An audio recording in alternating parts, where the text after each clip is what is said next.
my reach. So we are here to talk with VAAL Real Estate with Brian Arineitwe, the man who makes those dreams possible. He's the director of sales. And just off the screen, he was, we had a very interesting conversation in terms of, and I was asking him about the prices, the dollars, and the locations, and when is he going to be able to do some, some houses for Muntu. But he managed to convince me that in the end, real estate decisions are long. People who don't have an idea what, you have Cadenza, then you have the bridge. First, tell us a bit about Cadenza, and then the bridge, where they are located, what's good about it, and then maybe anything that people out there who are thinking about making that decision, either not to buy as homes or for investment, some of the key things they would like to know about these two projects.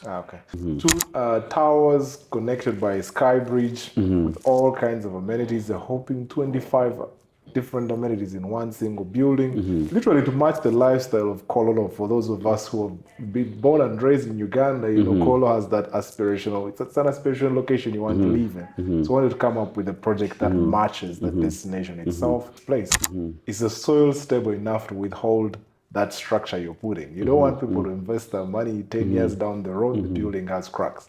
So for Cadenza, we had to go almost 44 meters deep to find solid ground where the whole entire building can actually sit comfortably. How tall is what is on the ground compared to what is down? If you look at Cadenza, what is actually down is taller than what has so far been built on top. Because you're looking at 13 floors down. Wow. Now appreciating things like why you need to have addresses that are easy to identify. If people are bringing you deliveries, if it really makes a lot of sense to live in a planned estate. And CEO East Africa Magazine, the voice of business, leadership, and impact. Hello, good people out there. Thanks for following, and as usual, we bring you some of the most functional news, because we believe that when you read or when you consume our content, it helps you to make better decisions. Now, for some of you who could have interfaced with what they call the Maslow's order of needs. The basic needs are at the pyramid. There's food, there's shelter, and of course there's housing, having a roof over your head. And for some of the more conservative people, when we were growing up, they used to tell us, study hard, go to university, get a job, marry, and get a house. And at some point, you reach a point and you're like, okay, I think my adulting is not adulting well, because I think I have a house, I have a wife, now I don't have a house. And every time I look at the prices are a little bit out of my reach. So we are here to talk with VAAL Real Estate with Brian Arineitwe, the man who makes those dreams possible. He's the director of sales.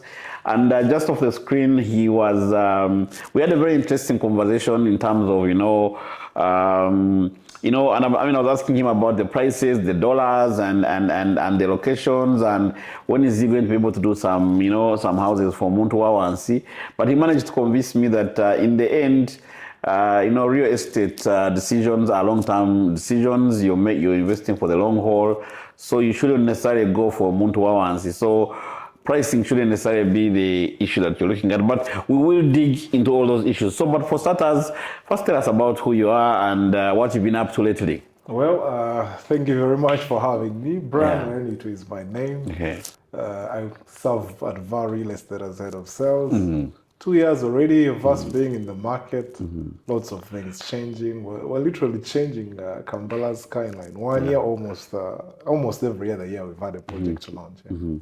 And last time I was here, you had, you were, I think, breaking ground. No, you were just announcing the bridge. I think we were announcing the bridge. Yes, that was last year in August, actually. Yes. Maybe for the people who don't have an idea what, you have Cadenza, then you have the bridge. First, tell us a bit about Cadenza, and then the bridge, where they are located, what's good about it, and then maybe anything that people out there who are thinking about making that decision, either to buy as homes or for investment, some of the key things they would like to know about these two projects. Okay. So the first project we launched in 2024 and I just opened up shop in Uganda is called Cadenza. Yes. And we all came out with, I think, with a bold vision of trying to build Uganda's tallest residential tower, 28 floors. Yeah. That's in Nakasero, Plot 1, Katonga Road. Current construction is underway. We've so far done all the basements are done. We're now on the 7th floor of construction. Yeah. Internal finishes are already also starting on that very project. And then last year when you came in again, we just launched the second project, which is Bridge. 2 towers connected by a sky bridge with all kinds of amenities. They're hoping 25 different amenities in one single building, literally to match the lifestyle of Kololo. For those of us who have been born and raised in Uganda, you know, Kololo has that aspirational, it's an aspirational location you want to live in. So we wanted to come up with a project that matches the destination itself. Construction is also currently underway. Yeah. We're currently finishing up the piles. And within probably the course of next month, we should start working on the foundation as well. I know. Speaking of piles, when we're talking about Cadenza, I remember. I think I was speaking with the country MD, and he was talking about how they had to dig deep, and beyond what they had initially, anticipated. Give us an idea of how much deep do you go when you're putting up some of these projects, and why is that important, and how does that make you different, in terms of the key things that you guys are putting up? Yeah, so I think one of the biggest things we emphasize in construction is quality. We sell a premium product. Yeah. How do you define premium if the work standards are shoddy? So you want to do soil samples first and foremost to understand the structure you want to build in this place. Is the soil stable enough to withhold that structure you're putting? You don't want people to invest their money 10 years down the road, the building has cracks. So for Cadenza, we had to go almost 44 meters deep to find solid ground where the whole entire building can actually sit comfortably.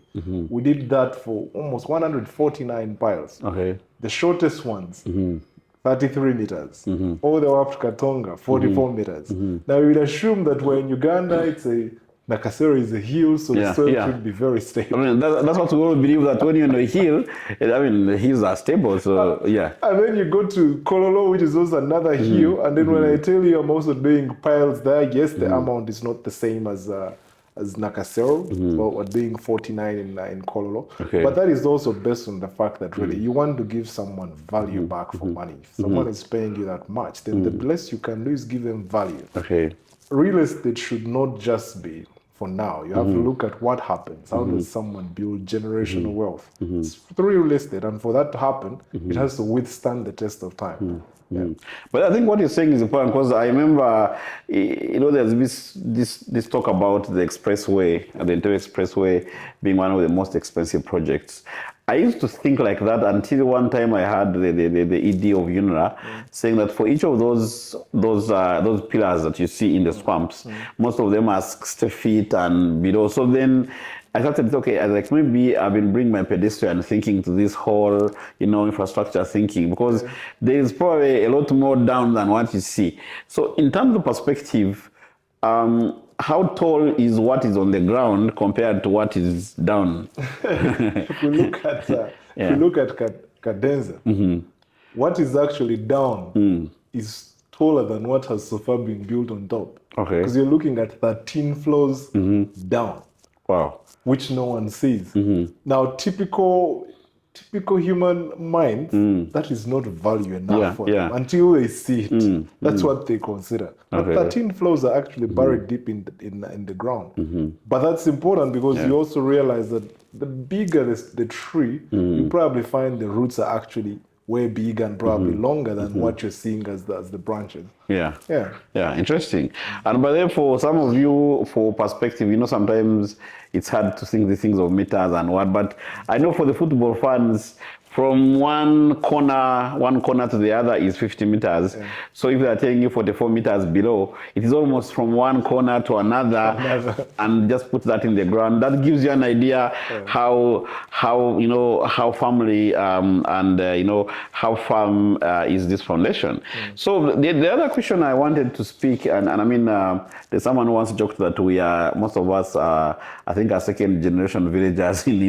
We've all been used to the idea of go to Gayaza or go to Chirabulindo, but by now Chirabulindo is a little bit out of the, because I think when I bought property there, that was like at 60 million. That was like more than 15 years ago, but now I think it's about 300 or whatever about, and but we've all had that way of thinking of go somewhere, buy a plot of land, have a compound, have your own gates, and just build your own small kingdom, and where you can go and and give commandments, and if people disagree with you, you can chase them out of your kingdom. Now you guys are coming up with a whole different way of doing things, and what's the difference? And also, while at it, in terms of commercial sense, what's the difference here? What culture are you trying to bring?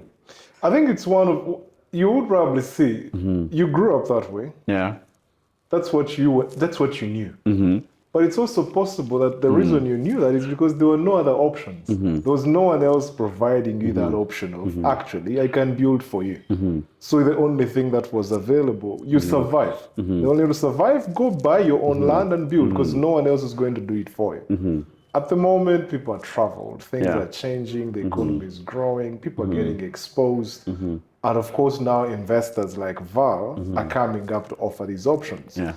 The easiest one is if you do not have to go through all the headache of you looking for the land, making sure you do the due diligence on that land, getting approvals. If you can have someone who is professional enough, like we now do it for you, perhaps if that option was there, then you would not have gone to Chira. Yeah. At the moment, the options are coming up. The beauty is, if you can probably come up with a good location, which is what we're doing now with VAAL, instead of, let's say, going to Chira, and I don't know how much time it takes you to come to town. Like 2 hours on a bad day. That's if you leave any time after 6, between 6 and 8. But now imagine here, if you didn't have to drive those 2 hours, I'm doing each and every single thing for you here at Cadenza and Nakasero. You literally walk to your office, come, you find a building that has been done to literally the standards you would expect to meet if you travel out. Not just the whole or just the blocks that you're in your own house, but more so support amenities. You don't want to live in a building at the moment, that's just the building, it's just the house. What do you do? If you come back tired, maybe it's one of those days you don't want to leave the house, but you still want to work. Do you have a designated place that you can actually access and work from? Can you invite people over for meetings in a designated place for that? You want to go to the gym, you work out from the comfort of your home. You want to go for a jog, running tracks already created for. You want to have probably barbecue with your boys and the whole entire family. Is there a space that you can actually do that? Now, if you build on your own, for you to get all those amenities in your single place in your home, for starters, for a jogging track, you may need to have an acre. So it increases your cost. For you to have a gym, that's an extra cost. To have all these barbecue spaces, unless you want to still do our usual, the muchomos, which is still okay. It's just that I think the concept we're coming up with offers you much more than you can actually have if you go single-handedly and in a much better place closer to town. But actually, and you raise a very important point. We say most of us are in the gig economy, and one of the things I've found very valuable is there are things initially that you don't think about, like for example, for a podcasting studio.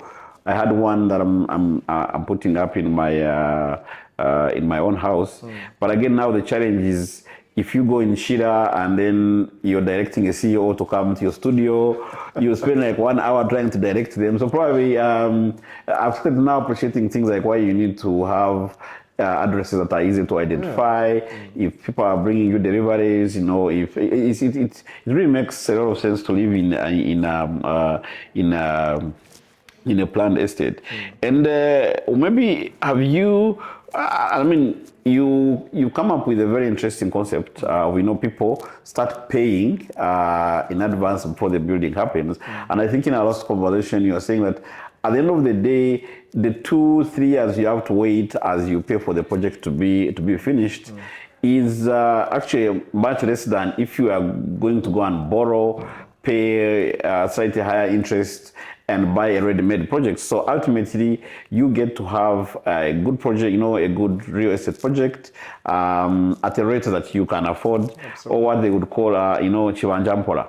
But one of the key things maybe people want to address is who are these guys that are going to be taking my money for the next 2 years before I have my house? Can I trust them? Have they done this elsewhere? I think people want to have that comfort, especially we've seen places where, there was a recent report by the IGG, a lot of guys who are forking out their money, both here in Uganda and Ugandans living abroad, only for them to show up and what they are getting is not up to scratch. So people want to know who is VAAL and where have you done this before? I think it's a fair question, but also very valid. Yeah. Because at the end of most people, if you're working, especially if you're probably any investment, you're probably saving for your future, you're saving for your children, all those kind of things. Now, to give someone money and then 3 years later there's almost nothing, it does not matter whether you're Ugandan or wherever you go. It's a big worry. What you want to do to reduce that risk is, for instance, to first do enough due diligence on the person you're going to trust with that money, because that's what literally makes or breaks everything.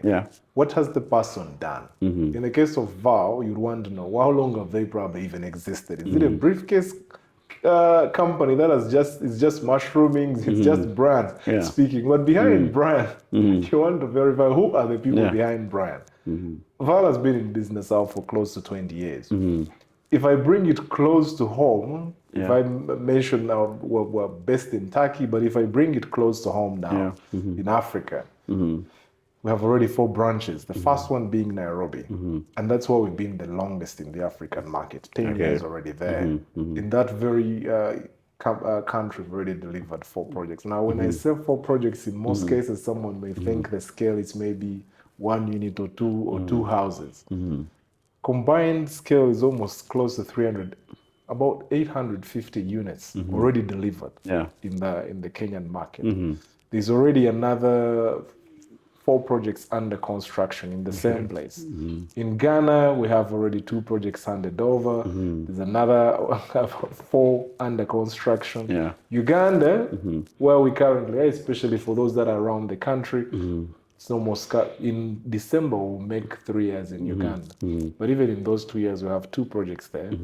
Cadenza, which is the first project we launched here, the tallest residential tower. Even if I don't mention the number of units, you can clearly see the ambition and the scale of the project is huge. The show house is already available. Construction is there for people to see. So before you even pick your money to trust Brian or trust anyone to call you, let them first come and verify. Do not be a passive investor. Someone you just give money and you forget. Come and verify. After you've given me money, try to understand what should you expect.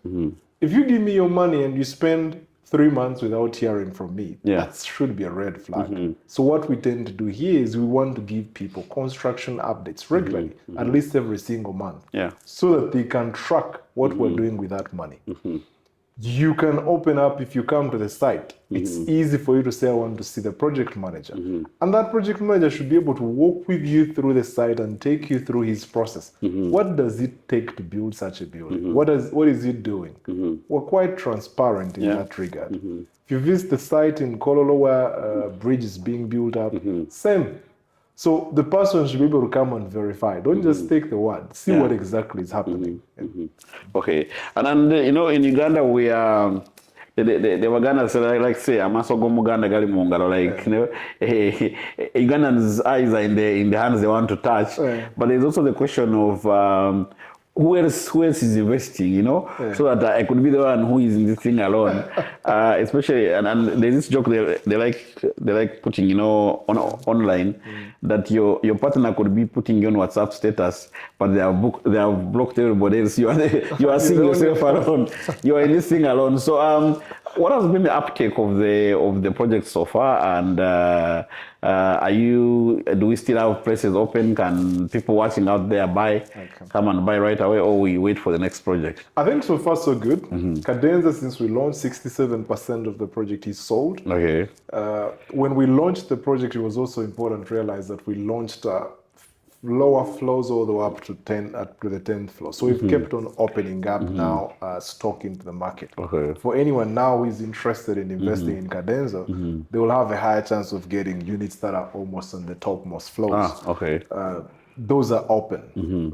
We have a show house on site, like I mentioned, so someone can come and view. And better yet, we actually have an open day happening this month on the 17th and the 18th of this very month. So someone can actually book a slot, come in and look at the available units. For the bridge that we launched last year in August as well, 35% of that project is already sold. We still have available units for studios, one bedrooms, or even two. That is also still underway. We can we're happy to discuss options. As for the future, we should probably be able to, but like you said, it's better to come and pick from what is already there rather than waiting for what is yet to come. Okay. Yeah. And I don't know how old you are, but by looking at you, I can estimate we're almost age mates. You are probably in your early 40s or approaching that end, and you're probably onto your next, maybe onto your second project. If the Brian of today met the Brian of like 15 years ago when you are beginning to think of building your first project, what would you tell them about, I mean, there are all these briefs we bring from wherever about building, you know, homes and real estate. What would you be telling that guy in terms of maybe the mistakes you made before? Not necessarily mistakes, maybe better ways of doing things about investing in property, especially when it comes to Kampala. I think the 15 years before that Brian, he didn't even have a clue about construction.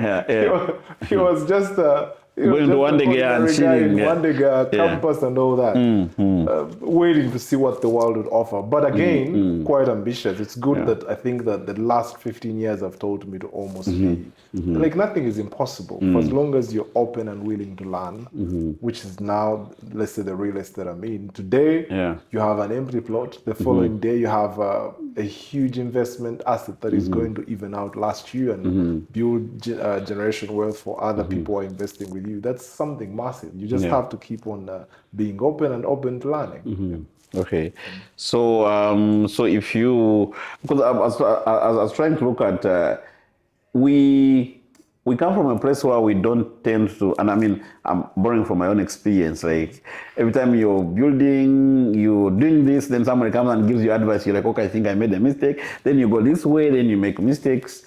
What would you want to see, especially in terms of when it comes to using like professionals?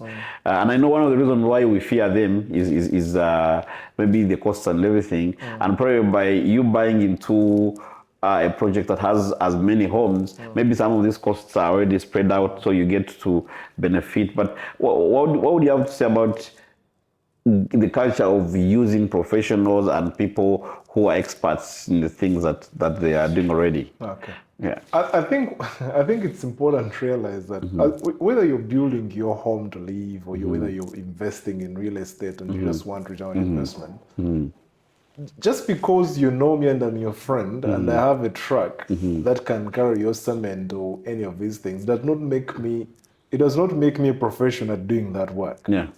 The biggest challenge I find is people want to spend a lot of money because if you're building a house, even if it's your own house, on average you spend at least 400 million. If it's Chira, bare minimum, without the land itself, you spend 400. Now you find the person is going to spend 400 million in the house, but the cost of paying a professional project manager may even be less than at most 5% of that cost. The person wants to save it, not knowing you think you're making a saving by hiring, for instance, a Kamufo. He will come to the place, wear it the way without you understanding. And before you know it, you have a short circuit in the house and the house burns. Who loses? It's important to trust professionals. And that's why now companies like ours now take away that bit of headache. The risk is still on us. Even after I've delivered the project, you have a defects liability period that you can come to me and say, you know what? You gave me a house, but maybe my switch is off. And I'm literally liable. I have to rectify it. Yeah. But if you've done it on your own, you have nowhere to blame. You have nowhere to go to. For me to make sure that I do not have people coming to me with all those complaints now as a company, I literally put in the effort to recruit professionals. If you look at my project management team at the moment, most of them are professionals from either Egypt, from Turkey, who have not just worked with VAAL only. They come with a lot of experience of delivering world-class projects. Even the team internally, the ones who are employing from Uganda are from reputable companies. They've already done it. It's not just the try and error. So somehow you're insulated. And now away from the construction itself, the finishes that I import, most of them European imports, but because I've established a reputation of getting from good people, and that now happens that even the people who are coming in from Uganda will learn from the expatriates that we're bringing in. You're insulated. The amenities that I put is an extra advantage that you may not necessarily be able to do on your own. So it pays that way. And when it comes to the numbers, to the mathematics, I've had somebody argue, and I think from my end I am partly convinced, but you could have me also deliver this better.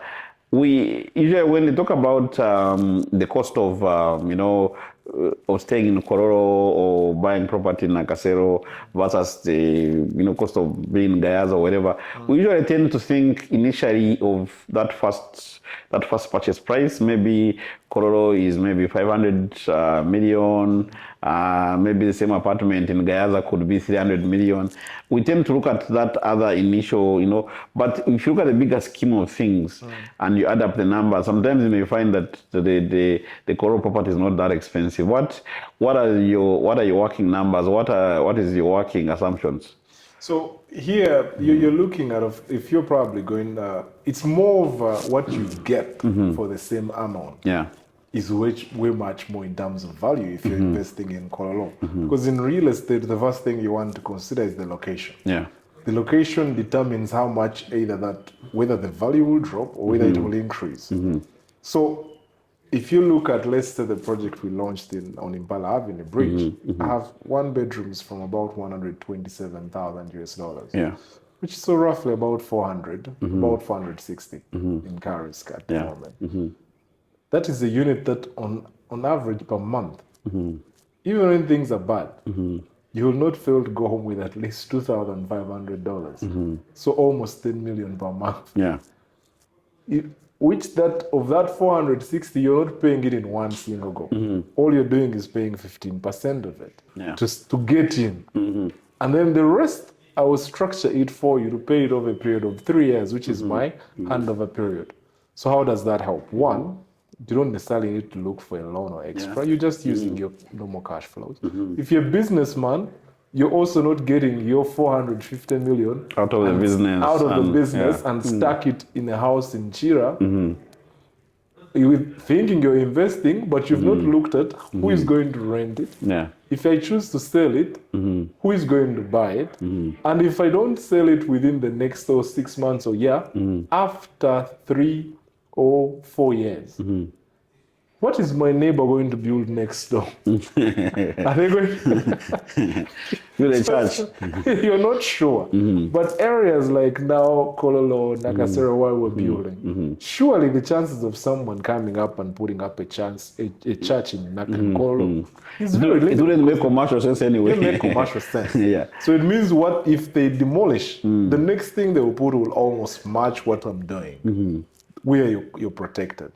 For as long as Uganda is developing at the pace where we are, Nakasero Kololo will definitely move way much faster. Even if there's a slowdown, those two locations would hold value way better than anywhere else. And that's because most of the amenities are already there. It's safer. The roads are already there. The nice schools are there. Hospitals are there. And those are indicators that real estate in most of those locations will definitely outperform anywhere else. So in short, Nakasero and Kololo, maybe now for years, like you made them easy to. We've made it easy for people to get it. Because frankly speaking, think about it. How many people can afford to buy a plot of land in Kololo? An acre is already $2.5 million at minimum. How many? I know there's it quite becomes a challenge, even if you wanted to build. Unless you're consolidating the gains. Okay, and I understand you have an open house on the 17th of July and 18th. What is this about, and who should be, who are you targeting to come, or who are you inviting to come for this day, and why should they not miss out? Okay. So now, open days are quite important. Starters for people who have invested to come and actually see the site, see what their money is doing, but more importantly, get to see, are we actually, what did we promise them? Does it look like what they saw in the brochures? Because that's what most people tend to do when they're selling off plan. For those that have not yet bought, the ones who want to see Amaso Garimunga, it also gives them an opportunity to actually come and verify. Before I put in money, if someone tells me I'm going to get let's say, porcelain floor, what does it look like? If someone looks of light, what exactly is it? What is the final picture? That's literally why it's important, especially for off-plan projects, because someone is paying for something that is not yet there. So to us now as VAAL, we think it's important to have a day where you can invite those people who have trusted you already to come, but also for those who are still doubting. Is it possible? Come see the site, verify the data, look at the numbers, ask the square meters, what does the unit look like? And then make an informed decision where it's not just based on paper. So on the 17th and 18th of this month, July, which is a Friday and a Saturday, the people who are literally inviting, you're inviting private portfolio investors who want to get into the business, who are already doing it, finance professionals, or even asset managers who are literally looking at bringing in their investors who want to assess what VAAL is doing in Uganda. That is literally what we expect on that day. It's important that, of course, for those who are interested, they try to reach out early enough so that we register the time slot so that we know exactly what time we should expect them and, be able to help them make the decision. Okay. From my many of few years of being a married person, I've learned that in every decision making, there's always the person advancing the agenda. Then there's always the risk manager, the one who is always saying what if, and most what ifs they tend to be on the other side, and sometimes the person being asked does not have the right, the right information that can make this project, basically de-risk it. Think about this husband and wife who are together in their bedroom and they are thinking of investing in this project, and it could be either the husband or the wife advancing, saying, sweetheart, instead of Gayaza, let's go to Kololo. And some hard questions are being asked by the risk manager of the house. How do you help answer those what if? Will it make sense? Is this too much? Why stay? I mean, all these so many amenities. Do we actually need all of them? And what are some of those questions you've seen people ask, and how do you respond to them? I think the risk is always, personally, I don't look at whatever you do, whatever kind of business you do. There will always going to be risk. Even leaving, getting out of your house is a risk business, especially in Kampala. Yes, but a border could knock you from anywhere. But you still need to make a decision to move. What matters is if you get out of your house and it's a bit risky. So in terms, if you're driving, you know I do not need to exceed this. You do not necessarily leave that decision to the rest of other drivers. You drive with an element of knowing, okay, I need to be way more careful than the other guys out. And it's the same thing with investing. For those who are looking at investing, the first thing you want to do is, who is VAAL? If you're not really convinced or well persuaded about the capacity of VAAL, then of course now it hinders that move. 20 years of experience, Yeah. not just in Uganda, surely. In Kenya, for those who want to testimonials for clients, I think that we've helped already Yeah. are there. So that's the first thing that gives you backing. And if you're looking at investing again, the first thing you want to do is location. If you're born and raised in Uganda, Kololo, Nakasero, and all these other areas that are coming up, the closer you are to town, the better. If you can invest in Chikubo, it's not a coincidence that we have so many rich people who own the Chikubos and all those. I think especially in central Uganda, most people know. Because it's literally commercial centers. Commercial business centers make a lot of money in real estate. For those who still want to get almost, let's say, believe the gospel, come on the 17th and 18th, have a chat with our property consultant. The numbers are very easy for you to verify. If I say you can make $150 a night from your unit, I should be able to show you how. How does it happen? If I tell you that your neighbor were currently in Ari Towers, Fontis is just across. $229 a night in a one bedroom. The numbers are They're there to see. And you're delivering the same quality of... they're doable. It's just that most people may not have the information, actually. Developing markets where Uganda is, you make that much money. It's possible because the demand is there, the population is increasing. Country is quite self-sustaining. We get so many people coming into the country, expatriates. And for as long as the standards of living are increasing, people want to live better. They aspire to live in other places. So that's where now the amenities become very important, that you're investing in real estate. It's important that you have support amenities that make that building appealing. The other is to make sure that don't light a candle and put it under the table. Advertise, let people see the product. When you are coming here, you probably must have seen almost all our billboards were everywhere. That's because we want people to know. Once Cadenza is there, it's an address on purpose, so that if someone owns a unit there, it remains literally relevant 5 years or 10 years from now. And maybe my last question is, speaking about the lifetime relevance of the project. You know, Uganda as a market, I'm sure you must have come across this, especially when you're buying cars. There are cars that are sold expensive, apparently because they have a higher resale value.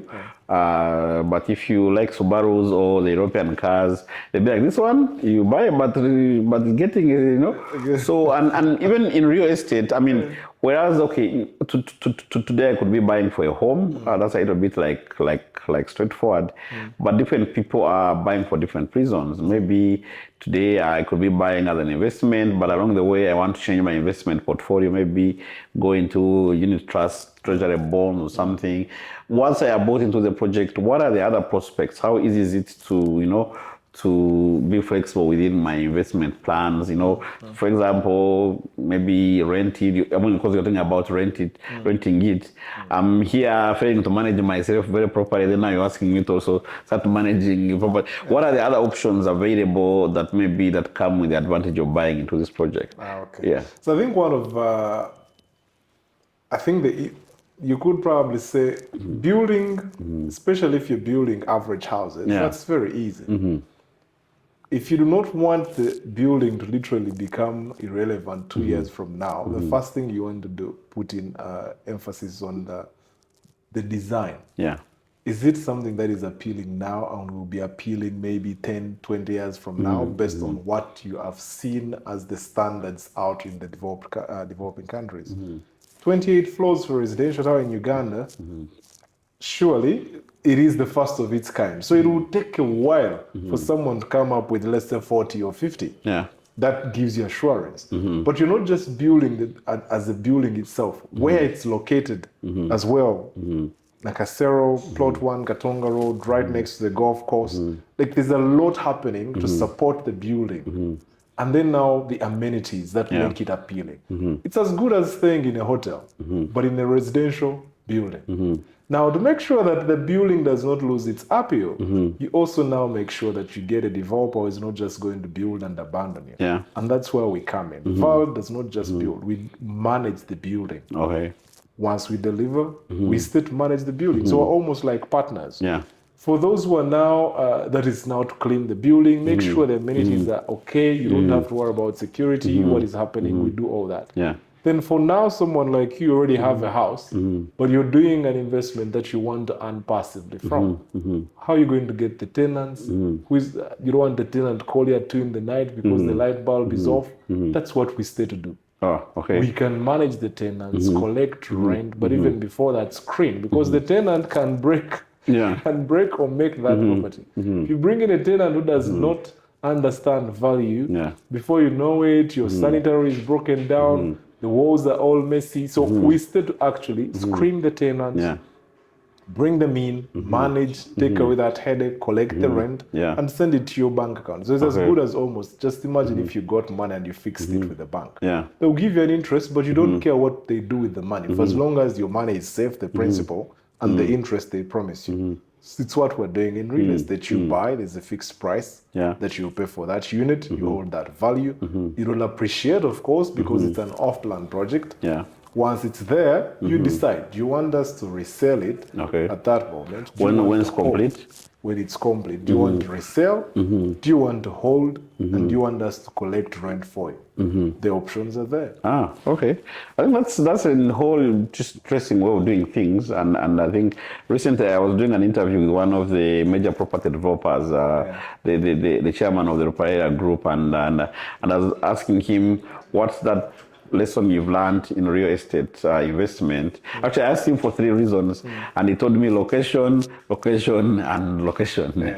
So I think, that's very good thing, and good to know that at least at a good price, even some of us in Montuwa and see we can now, we can finally afford to be in Kololo and Nakasero and be like those rich people we used to admire. And and you also had it, there's an open day on the 17th and 18th of July. Come and find out how you can be part of this, of these great developments and any other future developments. Should you have any other questions, I think the 18th and 17th of July is a day to come here and ask those questions and get to be part of this great development. Thank you very much. Thank you very much for having me. Let me go and save in my box. Go make a saving. But on top of the location now, I'm going to add an extra. You said the chairman said location, location, location. There's one thing that is becoming very important you can't ignore. Location, location, plus property management. Professional property management is what literally determines whether that property will make the money in the long run or not. You can have 2 properties in the same location, but one is turning in more and the other is less. And the difference is in property management. Okay. Cool. So like they say, you are what you consume in the head, so you are what you watch. So location, location, location. So your location, CEO East Africa Magazine. Keep watching us, following us, liking us, and sharing us with your friends so you get to enjoy some of this most educative and informative news in East Africa. See you on the next episode. Peace. Thank you. Follow CEO East Africa Magazine across all our digital platforms and stay connected to the conversations shaping business, leadership, and impact in Africa.